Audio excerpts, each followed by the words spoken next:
The rain had been tapping against the floor-to-ceiling windows of our Tribeca loft for 40 minutes before I realized I'd been holding the same cup of coffee the entire time. It had gone cold. The kind of cold that tells you your mind has drifted somewhere it shouldn't. I was 29 years old, married for 6 years to a man who built a private equity firm from scratch, and according to every metric I could measure, my life was the kind of life other women described as lucky. The loft had been featured in a design magazine the year before. My husband's mother called me her daughter, not her daughter-in-law. We had a standing reservation at a restaurant on Mercer Street, where the owner knew my favorite wine before I walked through the door. That Thursday morning, I was supposed to be packing for a long weekend in the Berkshires. My husband had planned it as a surprise for our anniversary, which was still 3 weeks away, but he said he couldn't wait. He said he wanted to take me somewhere quiet. I remember smiling when he told me, because in 6 years of marriage, quiet was never something he'd craved. He was a man who filled every silence, who took calls during dinner, who slept with his phone under his pillow. I was folding a cashmere sweater when the doorman called up. He said there was a woman downstairs who insisted on seeing me. She wouldn't give her name. She said she'd come a long way and that she only needed 15 minutes. I almost told him to send her off. I almost said I was leaving town, but something in the doorman's voice, a hesitation, a softness he didn't usually have, made me say yes. The woman who stepped out of the elevator was small. Smaller than I expected, wrapped in a raincoat 2 sizes too big, her gray hair pulled back in a way that told me she used to care about how she looked, but had stopped caring recently. Her face was the color of old paper. When she raised her eyes to mine, I saw 2 things at once. The first was exhaustion. The second was a kind of fierce, terrible clarity that I have only ever seen in people who have nothing left to lose. "Are you Catherine Walsh?" she asked. I nodded. I couldn't find my voice. "My name is Dorothy Keller. I apologize for coming unannounced. I tried to write a letter 3 times, and I couldn't make the words do what I needed them to do. May I come in?" I stepped aside without thinking. I watched her take in the loft, the high ceilings, the art, the grand piano my husband had bought me for my 27th birthday, even though I don't play. She didn't look impressed. She looked like a woman confirming something she had already suspected. "Please sit," I said. "Can I get you tea? Water?" Water would be kind. I brought her a glass and sat across from her on the edge of the couch. She held the glass with both hands like it was heavier than it should have been. "Mrs. Walsh," she said, "I have stage 4 pancreatic cancer. My oncologist has given me between 6 and 9 weeks. I am not telling you this for sympathy. I am telling you so that you understand why I am about to do what I came here to do, and so that you understand I have no motive other than wanting to die with one fewer thing on my conscience." I felt my hands start to shake. I set my coffee down. "My daughter's name is Rachel Keller. She is 31 years old. She works at a nonprofit in Brooklyn. For the last 8 years, she has been involved with your husband. They have 2 sons. Ethan is 6, Samuel is 4. The room tilted. I don't know how else to describe it. The windows seemed to move. The rain seemed louder, and then suddenly not there at all. I heard myself make a sound, a small wounded sound, the kind a person makes when they step into cold water unexpectedly. "I have photographs," Dorothy said quietly. "I have documents. I have a list of properties. I have bank records I should not have been able to obtain, but I obtained them because my daughter trusts me, and because I am her mother, and because for 2 years I have been watching her lie to herself, and I could not die with the lie." Still sitting there unanswered. She set a large manila folder on the coffee table between us. She didn't push it toward me. She just put it there and folded her hands in her lap. "I am not asking you to forgive my daughter," she said. "I am not even asking you to forgive my grandsons, although they have done nothing wrong. I am asking you to know. That is all. A woman has a right to know whose life she is actually living." I stared at the folder. I did not open it. Not yet. My mouth was dry in a way I had never experienced. "Why now?" I finally asked. The words came out scraped and strange. Dorothy looked at me with those terrible clear eyes. "Because 3 months ago my daughter told me she is pregnant again. Because she still believes your husband is going to leave you. Because he has told her this every year for 8 years, and each year she believes him a little less, but she has nowhere else to go. Because if I die without telling you, then my grandsons will grow up the sons of a man who visits on Wednesdays and Sundays and who lies to everyone, including himself. And because you, Mrs. Walsh, are the only person who has the power to end any of this." I opened the folder. The first photograph was of my husband whose name is Daniel. my husband, who that morning had kissed my forehead and told me he would be home by 7. In the photograph, he was holding a small boy on his shoulders at what looked like a playground in Prospect Park. The boy had Daniel's eyes. Exactly his eyes. The same crease when he laughed. The second photograph was of Daniel asleep on a couch with a younger boy curled against his chest. The third was of Daniel and a woman I did not recognize, standing in front of a brownstone, his arm around her waist in a way I had not felt him touch me in perhaps 2 years. I kept turning the pages. Receipts. Hotel charges I had never noticed because Daniel had so many business expenses. A lease agreement for an apartment in Park Slope, signed under the name of a holding company. Preschool tuition invoices, pediatric records. A birth certificate for Ethan James Keller Walsh, dated April 2019, with Daniel listed as the father. A birth certificate for Samuel Thomas Keller Walsh, dated August 2021. The world did not stop. The world, I realized, had already been stopped for a long time. I had just been the last one to notice. "Mrs. Keller," I said, and my voice was steadier than I expected. "How did you get these records?" "My daughter was sloppy," Dorothy said, "and I was careful. I spent the last year pretending to be the supportive mother she thought I was. I went to birthday parties. I babysat. I let her believe I approved. I photographed documents when she left the room. I memorized account numbers. I am a retired accountant, Mrs. Walsh. I worked for 41 years at a firm in Hartford. I know what to look for." I closed the folder. I did not cry. The tears were somewhere deep inside me, but they had not risen yet. What had risen instead was something I had never felt before. A coldness that felt like competence. A stillness that felt like a blade sliding into place. "Mrs. Keller," I said, "may I keep this?" "It is yours. I made copies of the copies.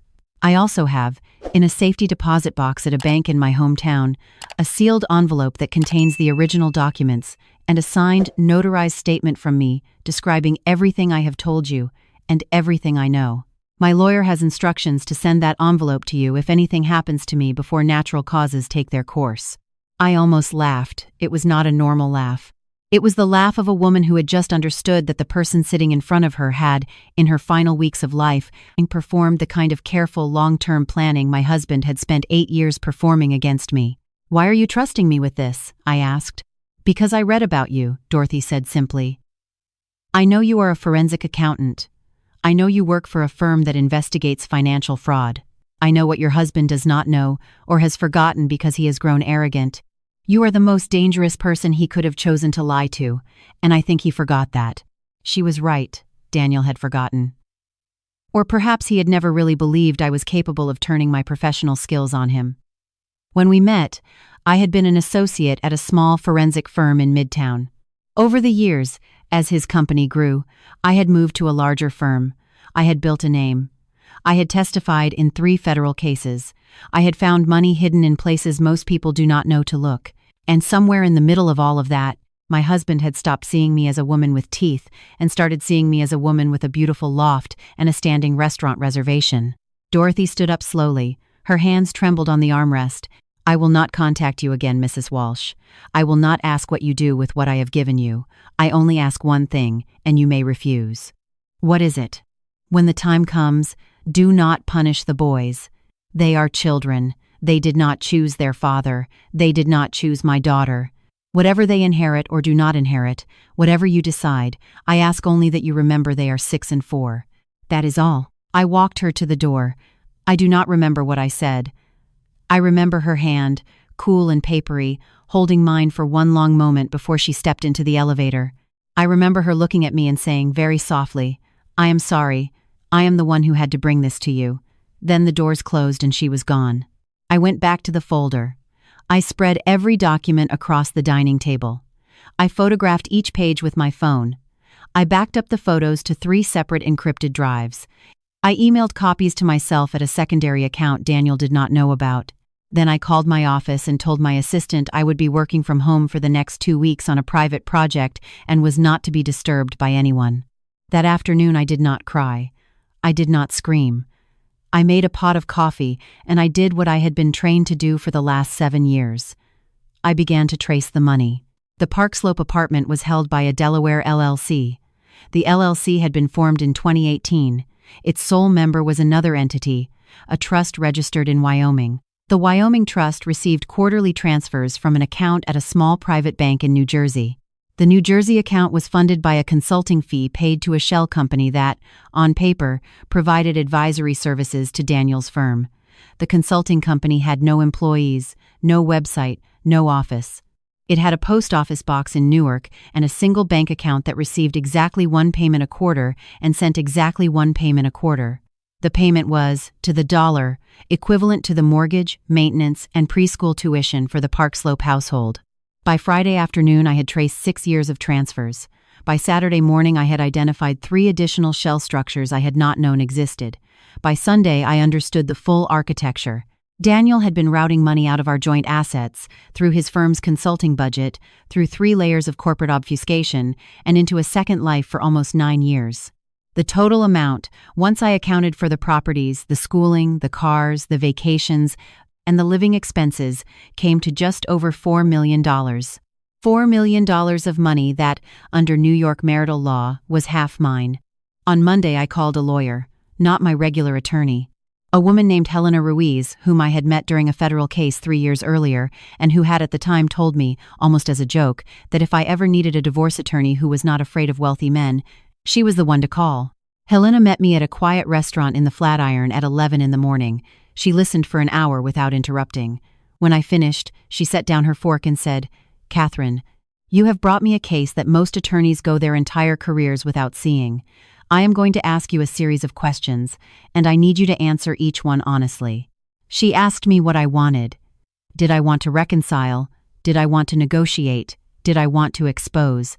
Did I want to leave quietly? Did I want everything? I thought about it for a long time. I thought about Dorothy Keller, who had spent her last months of life gathering evidence. I thought about the 2 small boys in the photographs.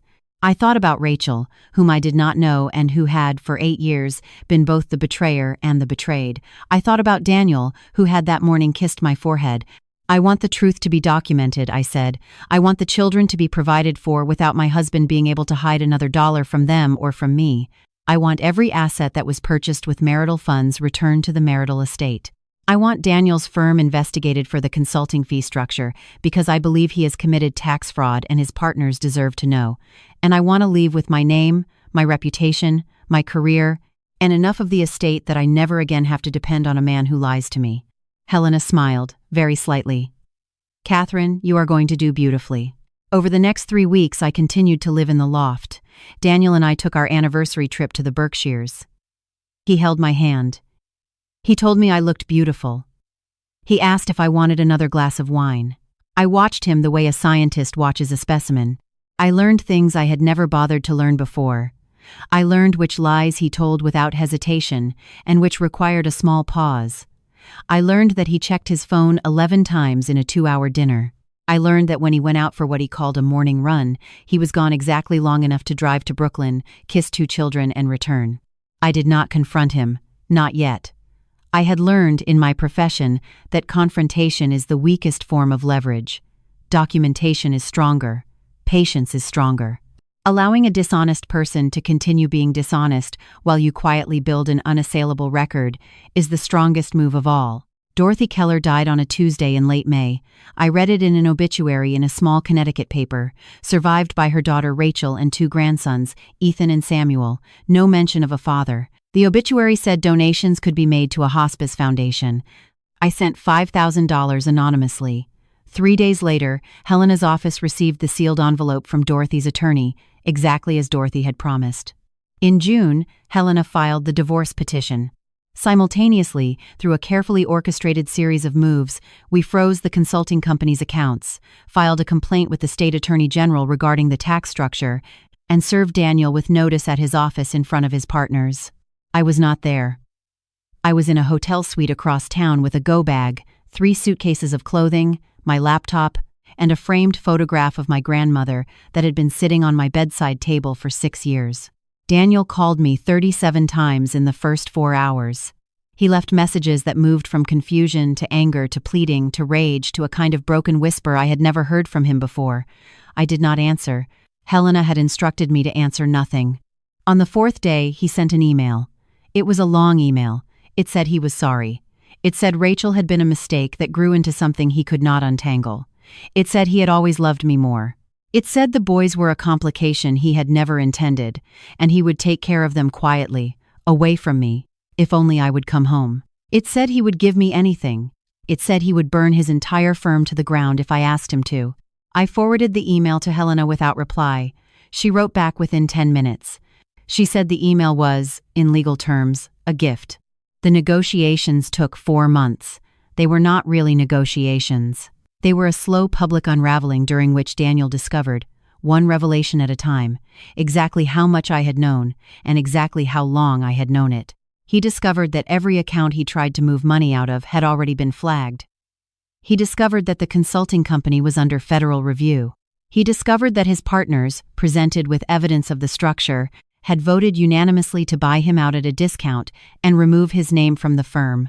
He discovered that the Park Slope apartment, which he had believed he owned through a trust, was in fact a marital asset and had been placed under court supervision. He discovered that Rachel, when approached by her own attorney, had been advised not to speak to him directly for reasons of her own legal exposure. In October, I signed the settlement. I received the Tribeca loft, though I sold it within the month because I could not bear to wake up in it anymore. I received 62% of the marital estate, which Helena said was the best divorce outcome she had ever achieved. The Park Slope apartment was transferred into a trust for Ethan and Samuel, with a structure that prevented Daniel or Rachel from accessing the principal until the boys turned 25. The preschool tuition was continued. The boys would never know, I hoped, how close they had come to losing everything because of the choices of 3 adults who were not them. I did not speak to Daniel at the signing. I did not look at him. I walked out of the conference room on the 42nd floor of a building in Midtown, and I took the elevator down, and I stepped onto the street, and for the first time in a very long time, I felt the air against my face, as if I were a person and not a prop in another person's story. I moved to a smaller apartment in the West Village. I did not furnish it for a year. I wanted to feel the emptiness. I wanted to wake up each morning and understand that every object in my home had been chosen by me, paid for by me, and placed there by me. I returned to work. I took on cases that interested me. I took a vacation alone in Lisbon, and I cried on a bench by the river on the 3rd afternoon because I realized I had not cried since the day Dorothy Keller sat in my living room. I do not know what happened to Rachel. I do not follow her. I made a decision very early that she was not a person I needed to destroy.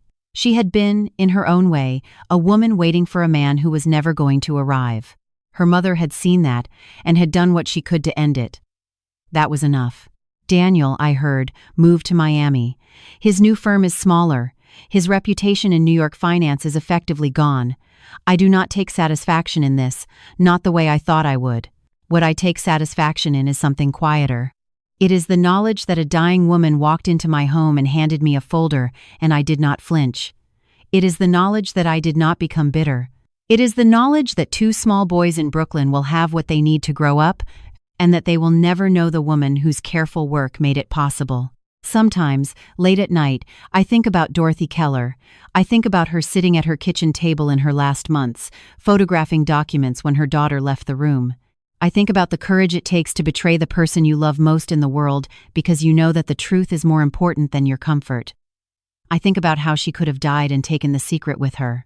No one would have blamed her. No one would have known. But she did not.